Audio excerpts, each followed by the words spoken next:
According to his own account, Robert Hooke was born at exactly noon on the 18th of July 1635 at Freshwater on the Isle of Wight. What we know of his early life comes from two sources. John Aubrey's Brief Lives is always entertaining, though not always accurate, but Aubrey was a friend of Hooke and had many conversations with him. Another friend, the naturalist Richard Waller, knew Hooke in later life and was responsible for publishing the posthumous works of Robert Hooke in 1705, putting into print some of Hooke's previously unpublished lectures.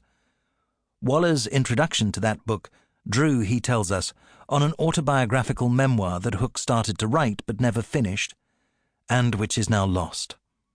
The story pieced together from these two sources can be fleshed out, however, with other information about events on the Isle of Wight in particular, and across Britain in general at the time Hooke was growing up. It was certainly an interesting time to be alive, taking in civil war and the execution of a king before the boy was 14. Hooke's father, John, was the curate of All Saints' Church, where the rector was Cardell Goodman, a staunch royalist and former member of Westminster School and Christ Church, Oxford, connections that would in due course become important to Robert. His mother, Cecily, was the second wife of John Hooke, presumably a good deal younger than him, and Robert was by some way the youngest of 4 children.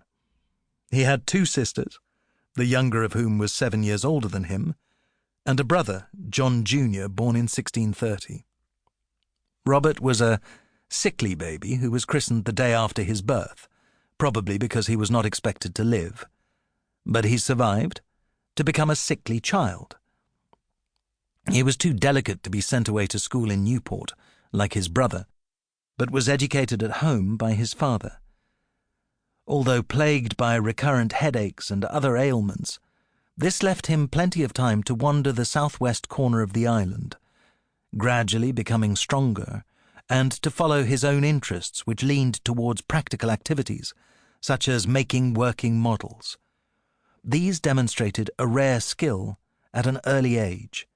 He built a model ship, described by Waller as about a yard long, fitly shaping it, adding its rigging of ropes, pulleys, masts, etc., with a contrivance to make it fire off some small guns as it was sailing across a haven of pretty breadth, probably Yarmouth.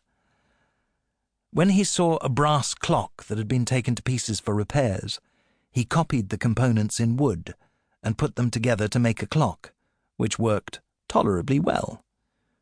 The downside of all the hours he spent over a workbench was that by the time he was 16, Robert had, he told Waller, developed a pronounced stoop, sometimes referred to by his biographers as a hunchback. As these examples show, Robert Hooke was a precocious mechanic of rare skill. But his skills extended beyond the practical. When the artist John Hoskins, a painter at the court of Charles I, visited the island, Robert watched him at work, then made his own paints from materials to hand such as coal, chalk, and an iron ore known as ruddle, and used them to copy paintings hanging in the house, to such good effect that Hoskins suggested he could have a career as an artist. The other formative influence on the young Hooke was the world around him. That part of the Isle of Wight offers spectacular scenery, chalk cliffs, and the dramatic sight of the Needles, a series of chalk spires rising from the sea at the end of a chalky spine running across the island. Many of the island strata are rich in fossils. Even as a child, Robert was intrigued by the discovery of the shells of sea creatures at the top of these cliffs, a long way above the waves. Most people in those days, if they thought about such things at all, assumed that this must be something to do with the biblical flood. But even though he was the son of a curate, Hooke had doubts, which developed over the years into ideas that culminated in a series of lectures at Gresham College, published posthumously as A Discourse on Earthquakes. Way ahead of his time, as we shall hear, Hooke realized that the landscape we see around us today is a result of geological processes operating over immense spans of time, far longer than the then popular biblical timescale of Bishop James Ussher.